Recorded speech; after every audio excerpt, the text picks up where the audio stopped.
Hello student, आज हम वही प्रॉब्लम देखेंगे क्योंकि थोड़ा थोड़े न्यू पॉइंट्स यहाँ पे आए हैं। ओके, तो फर्स्ट हमने क्या देखा था, प्रॉब्लम में हमें क्या क्या बताया था।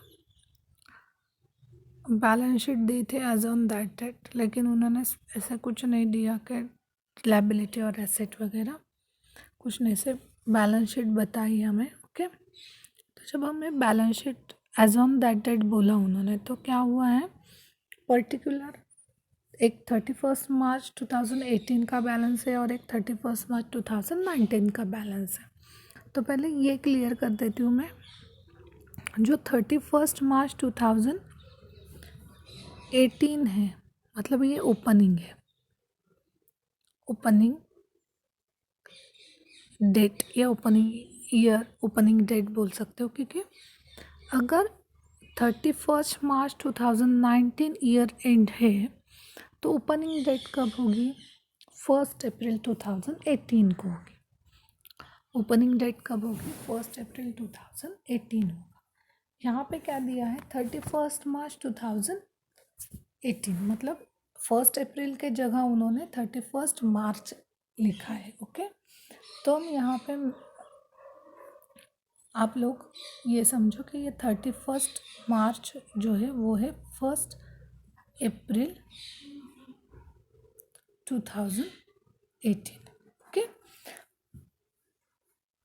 मतलब ये ओपनिंग बैलेंस हो गया हमारा, जो 18 दिया है ये 18 का है ओपनिंग बैलेंस और 19 का जो है वो है क्लोजिंग बैलेंस। ओके, अब हमें क्या उन्होंने दिया है, stock, creditors, debtors, premises, furniture, air conditioner. अब यहाँ पे लायबिलिटी साइड का एक ही आइटम है, वो है क्रेडिटर। ये सिर्फ लायबिलिटी को जाता है, बाकी सब हमारी एसेट्स है। ओके, अब इस एसेट में और एक न्यू पॉइंट है, वो है फर्नीचर, जो ओपनिंग डेट को था 1,10,000 एंड क्लोजिंग तक हो गया 1,15,000, मतलब फर्नीचर एक्सेस हो गया 5,000 से बढ़ गया।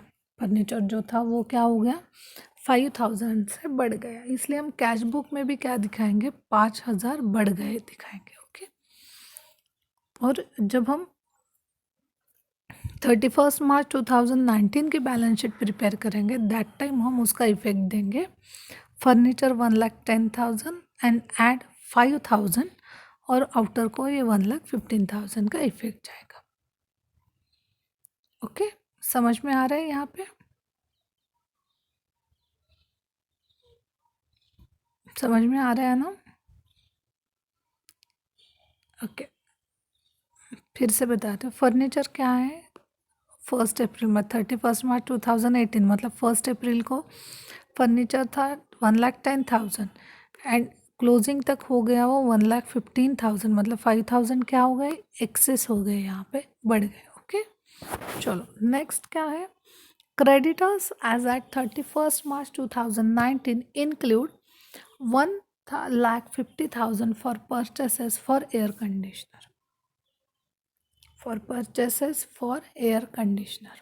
ओके, तो वो एयर कंडीशनर के हम 1,50,000 एसेट को दिखा देंगे। देन कैश ट्रांजेक्शन्स जो है उसमें हमें क्या क्या बताया है,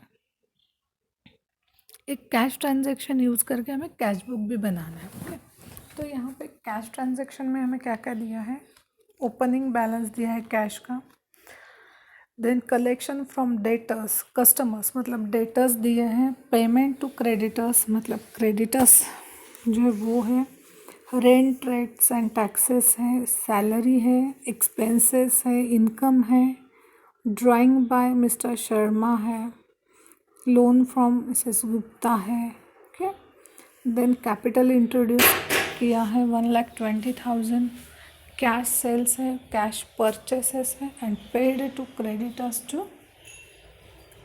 क्रेडिटर्स फॉर एयर कंडीशनर में बताया है। इन बैड डेट्स है 12,000। ओके, ये सब जो दिया है इसमें कहाँ पे भी हमें क्रेडिट परचेस नहीं है और क्रेडिट सेल्स नहीं है, एंड कैपिटल इंट्रोड्यूस किया है उन्होंने, लेकिन एक्चुअल कैपिटल अकाउंट या कैपिटल बैलेंस कुछ नहीं है। इसलिए हम क्या करेंगे, first of all debtors account, then creditors account prepare करेंगे, एंड उसके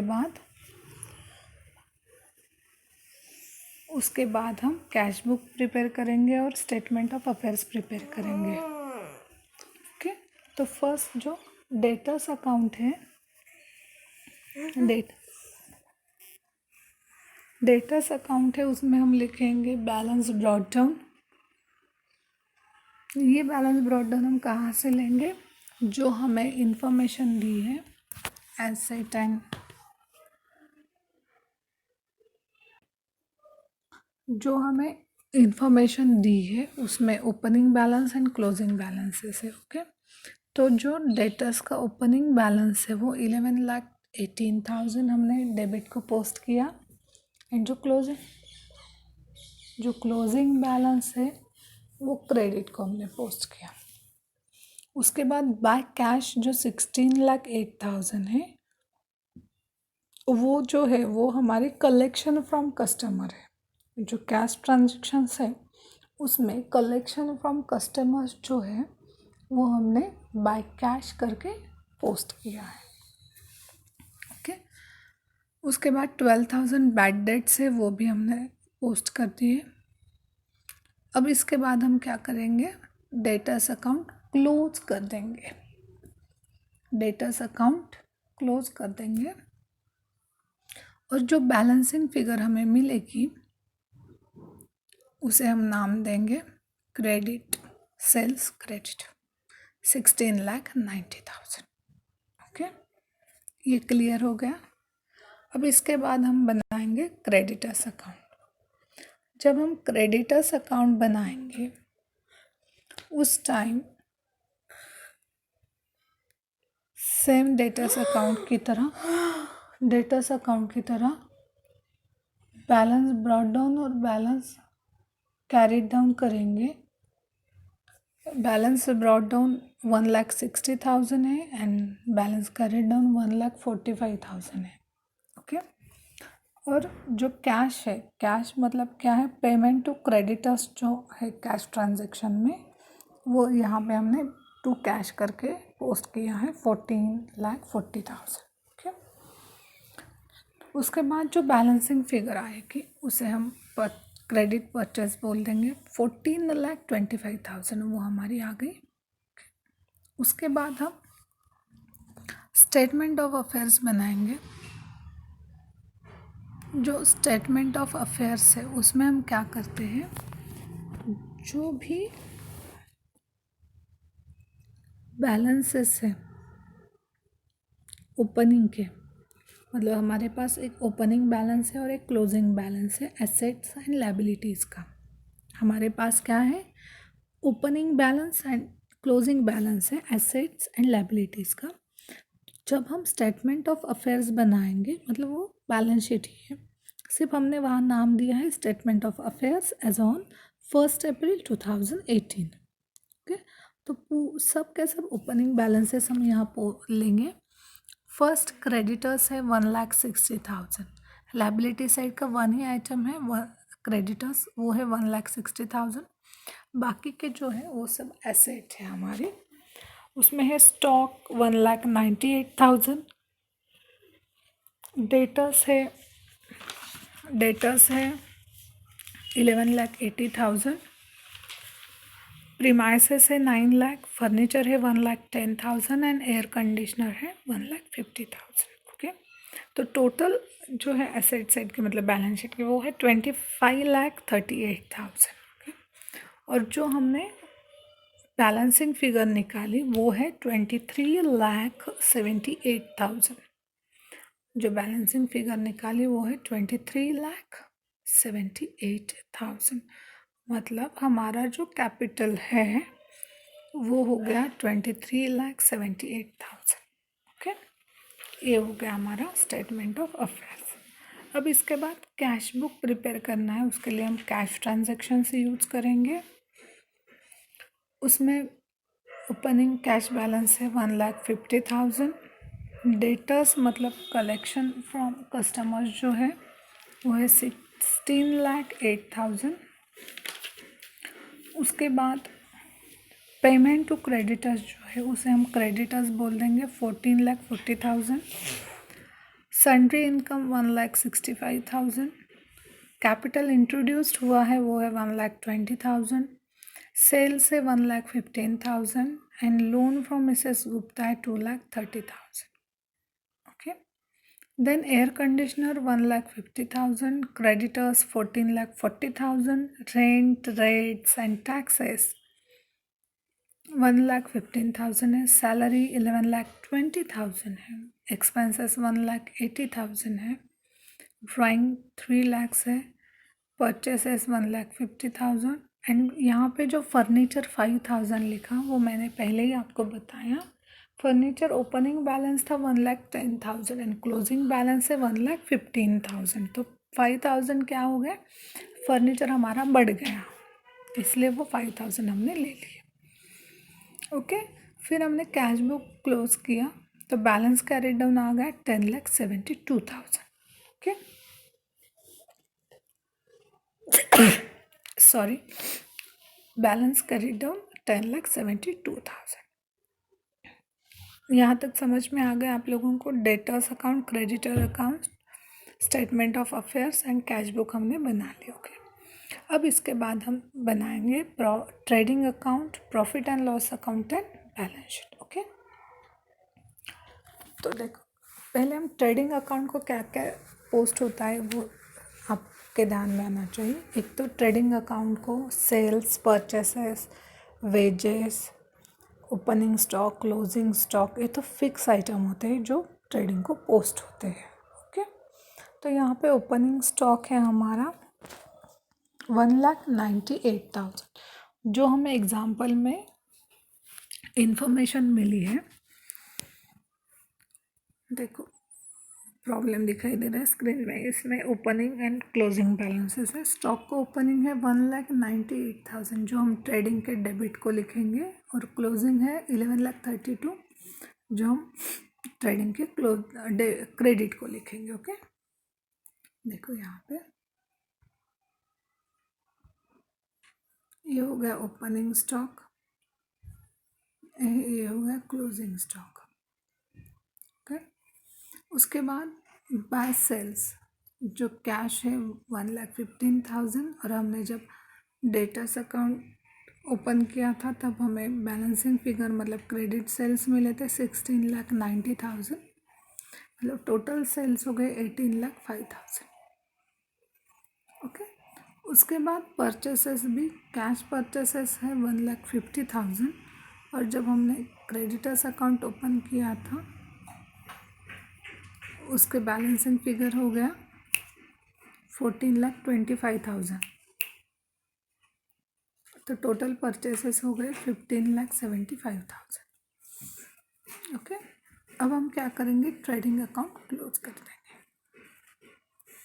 जब ट्रेडिंग अकाउंट क्लोज कर देंगे तब जो बैलेंसिंग फिगर आएगी वो है ग्रॉस, उसे नाम देंगे हम ग्रॉस प्रॉफिट।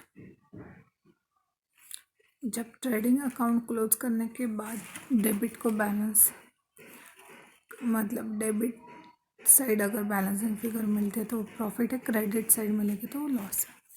यहाँ पे हमें डेबिट साइड को बैलेंसिंग फिगर मिली 11,64,000। ओके, तो वो हो गया हमारा ग्रॉस प्रॉफिट। अब ये ग्रॉस प्रॉफिट हम डायरेक्टली कहाँ ट्रांसफ़र करेंगे, प्रॉफिट एंड लॉस को। यहाँ पे ऊपर ही नाम दिया है trading and profit and loss account for the year ended 31 March 2019, लेकिन हम जब एग्ज़ाम में एग्जाम्पल सॉल्व करेंगे that time trading account separate लिखना है और प्रॉफिट एंड लॉस सेपरेट लिखना है, ये ध्यान में रखो। अब यहाँ पे हेडिंग दोगे profit and loss account for the year ended 31 March 2019।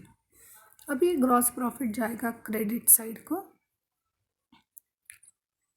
Profit and loss के क्रेडिट साइड को 11,64,000। ओके, उसके बाद हमें सन्ट्री इनकम दिया है कैश ट्रांजैक्शन में 1,65,000 है। ओके, उसके बाद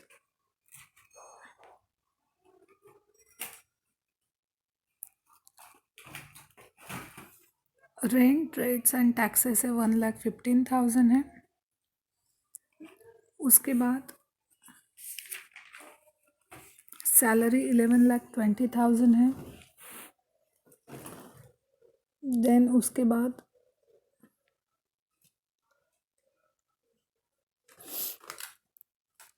सन्ट्री एक्सपेंसेस है 1,80,000 एंड बैड डेट जो थे वो है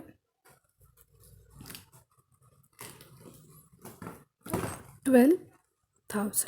बैड डेट जो है वो है 12,000। ओके, उसके बाद हम क्या करेंगे, profit and loss account close कर देंगे। Profit and loss account close कर देंगे। ओके,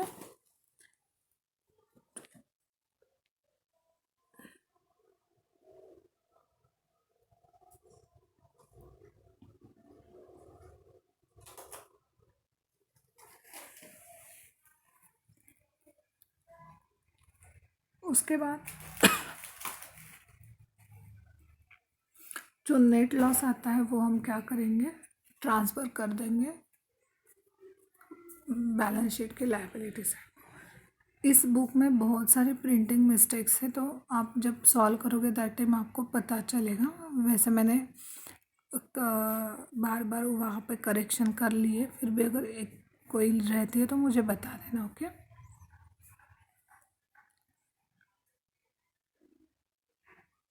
उसके बाद हम क्या करेंगे, बैलेंस शीट प्रिपेयर कर देंगे। ओके, जब हम बैलेंस शीट प्रिपेयर करेंगे उस टाइम जो क्रेडिटर्स है, अब यहाँ पे हम सब क्या करेंगे, क्लोजिंग बैलेंस जो है वो नोट डाउन करेंगे। जो भी क्लोजिंग बैलेंसेस है वो क्या करेंगे, नोट डाउन कर लेंगे। ओके, उसके बाद जब हम एसेट साइड लेंगे, एसेट को सब एसेट पोस्ट कर देंगे और लायबिलिटी साइड को लायबिलिटीज पोस्ट कर देंगे। ओके, उसके बाद कुछ डेप्रिसिएशन है या एप्रिसिएशन है वो भी देख लेंगे। अगर वो नहीं है, एप्रिसिएशन है डेप्रिसिएशन, तो हम क्या करेंगे, डायरेक्टली सिंपल सा पोस्टिंग कर देंगे।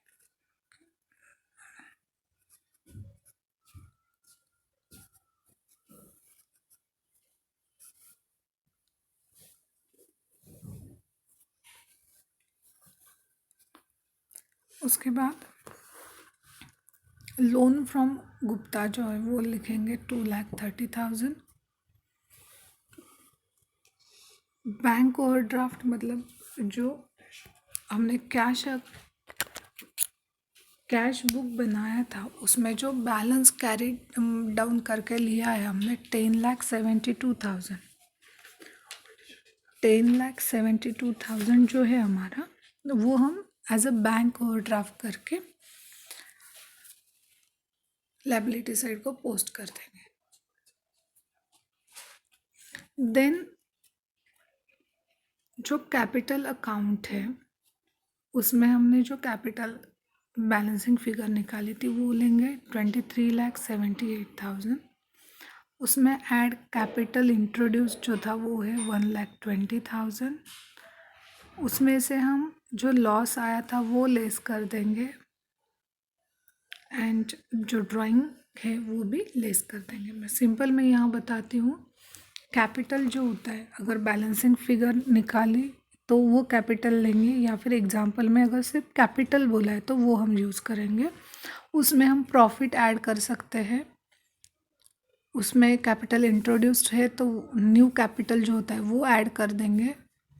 उसके बाद उसमें से हम लॉस लेस करते हैं और ड्राइंग लेस करते हैं। ओके, तो यहाँ पे हमने कैपिटल इंट्रोड्यूस्ड ऐड कर दिया, लॉस एंड ड्राइंग लेस कर दिए, तो टोटल कैपिटल हमारा हो गया 21 लाख। ओके, वैसे ही क्लोजिंग स्टॉक एसेट को लेंगे, डेटर्स 12,000 15 लाख 12,50,000 सॉरी, प्रीमा एसेस 9 लाख एंड फर्नीचर का जैसा मैंने बताया था वैसे वैसे यहाँ पे एडजस्टमेंट दिखाई, मतलब आपको स्क्रीन पे दिखाई दे रही है। फर्नीचर जो ओपनिंग स्टॉक था वो हमने इनर को लिखा 1,10,000 एंड जो क्लोजिंग बैलेंस था वो हम आउटर को लिखेंगे 1,15,000। तो ऐड यहाँ पे हो गए 5,000, तो टोटल फर्नीचर हो गया 1,15,000, एयर कंडीशनर 1,50,000। ओके, तो टोटल हमारी जो है यहाँ पे 7,15,000 दिखाई दे रहे हैं, वो आप क्या करो 1 लाख करो, 1,15,000।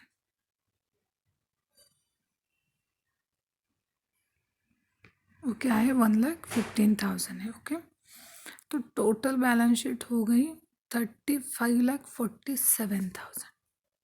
टोटल बैलेंस शीट कितनी हो गई 35,47,000। ओके, तो ये हो गया हमारा प्रॉब्लम सॉल्व। समझ में आ गया आप लोगों को? मतलब जो सिंगल एंट्री के प्रॉब्लम्स है उसमें working note and actual answer ये सबको आपको मार्क है। ओके, तो आपको क्या करना है, सबकी प्रैक्टिस करनी है, वर्किंग नोट भी प्रिपेयर करने हैं आपको और प्रॉब्लम भी सॉल्व करने हैं। ओके, इसमें न्यू जो पॉइंट थे वो थे collection from customer and payment to creditors, फिर फर्नीचर के एडजस्टमेंट स्पेसिफिक नहीं बताई, लेकिन आपको वो देखना है कोई भी एसेट अगर ओपनिंग बैलेंस उसका कम है और क्लोजिंग बैलेंस अगर एसेट का बढ़ जाता है तो उसे आप क्या करोगे एज ए एप्रिसिएशन, मतलब एक्सेस हो गई एसेट करके आपको वो दिखाना है। स्पेसिफिक एग्जांपल में बताते नहीं है कि अभी बताया कि आप लोगों को फर्नीचर बढ़ गया, नहीं, वैसे ही एग्ज़ाम में भी कोई भी एसेट आपकी इंक्रीज हो गई ऐसे स्पेसिफिक मेंशन नहीं होता है, तो क्या करते हैं आप खुद को वो मेंशन करना पड़ेगा। कैसे, देखो फॉर एग्जांपल यहाँ पे फर्नीचर ओपनिंग 110 था और क्लोजिंग 115 हो गया, तो 5,000 एक्सेस हो गए। वैसे ही हर एसेट का भी हो सकता है, यहाँ पे एक्सेस हो गया, कभी कभी ओपनिंग बैलेंस 1,10,000 अगर होता फर्नीचर का और क्लोजिंग बैलेंस 1 लाख होता तो वो क्या हो गया 10,000 डेप्रिसिएशन हो गया, तो वो भी आपको क्या करना पड़ता है, एडजस्ट करना पड़ता है। तो आप क्या करोगे, वो डेप्रिसिएशन लेस करके दिखाओगे। यहाँ पे हम सिंगल एंट्री कर रहे हैं इसलिए हमने दूसरा इफेक्ट नहीं दिखाया, ऐसा मतलब फर्नीचर का डायरेक्टली हमने क्या किया, वो 5,000 एडजस्ट कर दी। वैसे ही आप लोगों को बाकी प्रॉब्लम का भी वैसे ही करना है, अगर इंक्रीज़ होता है तो ऐड करके दिखाना है, डिक्रीज़ है तो वो डेप्रिसिएशन करके दिखाना है। ओके, उसके बाद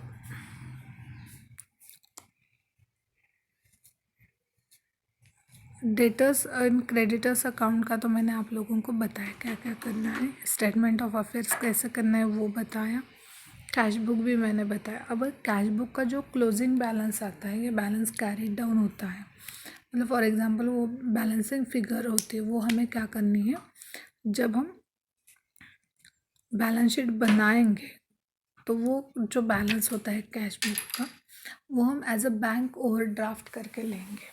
वो क्या करेंगे, हम एज अ बैंक ओवरड्राफ्ट करके हम वो बैलेंस शीट में दिखाई देंगे, मतलब वो दिखाना ही पड़ता है, कहाँ से आई ना इतनी कैश, तो वो बैंक ओवरड्राफ्ट होता है। ओके, उसके बाद अगर एग्जाम्पल में सिर्फ कैपिटल दिया है तो आपको स्टेटमेंट ऑफ अफेयर्स बनाने की ज़रूरत नहीं, बट आपको एग्जाम्पल में कैपिटल इंट्रोड्यूस दिया है या फिर एग्जाम्पल में आपको न्यू कैपिटल बताया गया है, तो आपको स्टेटमेंट ऑफ अफेयर्स बना के पहले कैपिटल फाइंड आउट करना पड़ेगा और उस कैपिटल में आपको जो न्यू कैपिटल है या फिर कैपिटल इंट्रोड्यूस्ड हुआ है वो आपको ऐड करना है। ओके, और जब आप स्टेटमेंट ऑफ अफेयर्स बनाओगे उस टाइम आपको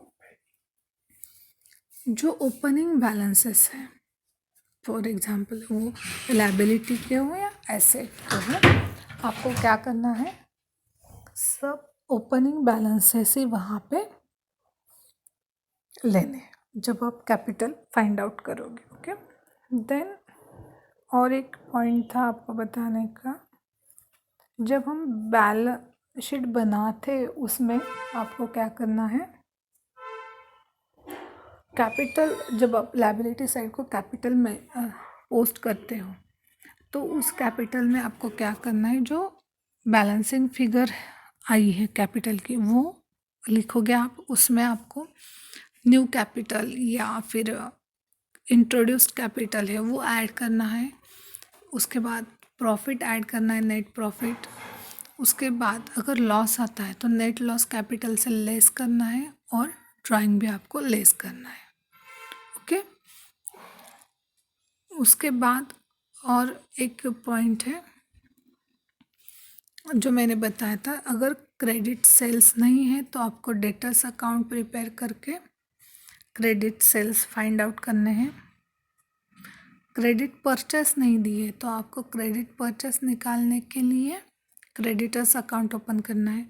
ऐसे नहीं है कि अगर एग्जाम्पल में आपको cash sales and cash purchase दी है, मतलब है एग्जाम्पल में, तभी आपको क्रेडिट सेल्स या क्रेडिट परचेस फाइंड आउट करनी है। नो, अगर एग्जाम्पल में क्रेडिट सेल्स नहीं है या क्रेडिट परचेस नहीं है, लेकिन सॉरी कैश सेल्स नहीं है और कैश परचेस भी नहीं है, फिर भी आपको क्या करना है, credit purchase and credit sales निकालने के लिए debtors and creditors account open करना ही पड़ता है। ओके, उसके बाद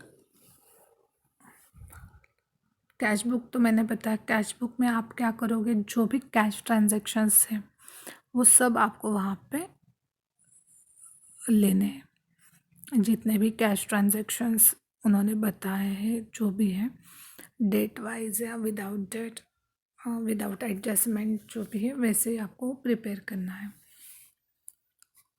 इन केस अगर आप भूल गए कैश बुक बनाना, तो क्या होगा, एक तो आप जब बैलेंस शीट टैली करोगे उस टाइम आपको क्या होगा, जो बैंक ओवरड्राफ्ट हमने मेंशन किया है वो मिस हो जाएगा और वहाँ पे थोड़ी आपको समझ में आ जाएगा कि बैलेंस शीट टैली नहीं हो रही।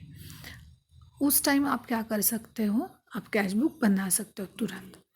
कैसे आपको पता चलेगा, अगर आपको अपने बैलेंस शीट टैली करते पूरा प्रॉब्लम सॉल्व किया, आपके ध्यान में नहीं है कि कैश बुक बनाना है, उस टाइम आप जब बैलेंस शीट टैली करोगे उस टाइम आपको लायबिलिटी साइड को अमाउंट कम पड़ेगी। ओके, उस टाइम आपके ध्यान में आना चाहिए तुरंत कि वो बैंक ओवरड्राफ्ट की अमाउंट हो सकती है और हमने वो नहीं ली है, तो आप कैश बुक बना सकते हो वहाँ पे। ओके, और वो कैश बुक बनाने के वो बैंक ओवरड्राफ्ट देने के बाद अगर आपकी टैली होती है तो गुड एंड वेल, अगर नहीं होती है, अगर आपके पास टाइम है तो आप पूरा प्रॉब्लम चेक करके लेना।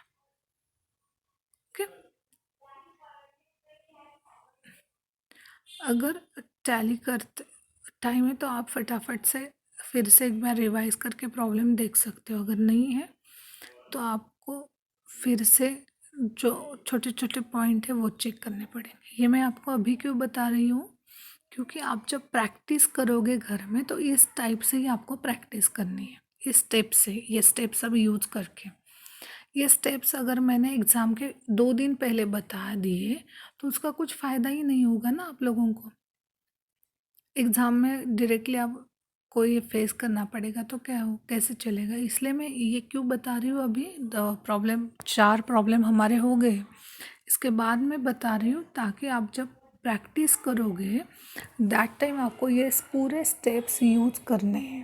ओके, आप पहले प्रॉब्लम देख के सॉल्व करो, उसके बाद आपको जब समझ में आ जाएगा तब आप कोई हेल्प विदाउट हेल्प आप प्रॉब्लम सॉल्व करो, तब आपको ये समझ में आ जाएगा कहाँ पे आपको ये होता है, प्रॉब्लम आता है, कौन सा पॉइंट आपको समझ में नहीं आ गया, अगर ऐसे होता है तभी आप मुझे क्वेश्चंस पूछ सकते हो। ओके, इसलिए मैं बताती हूँ, आप प्रैक्टिस करो जैसे मैंने अभी स्टेप्स बताए वैसे। ठीक है, नेक्स्ट लेक्चर को मैं नेक्स्ट प्रॉब्लम लूँगी। Thank you.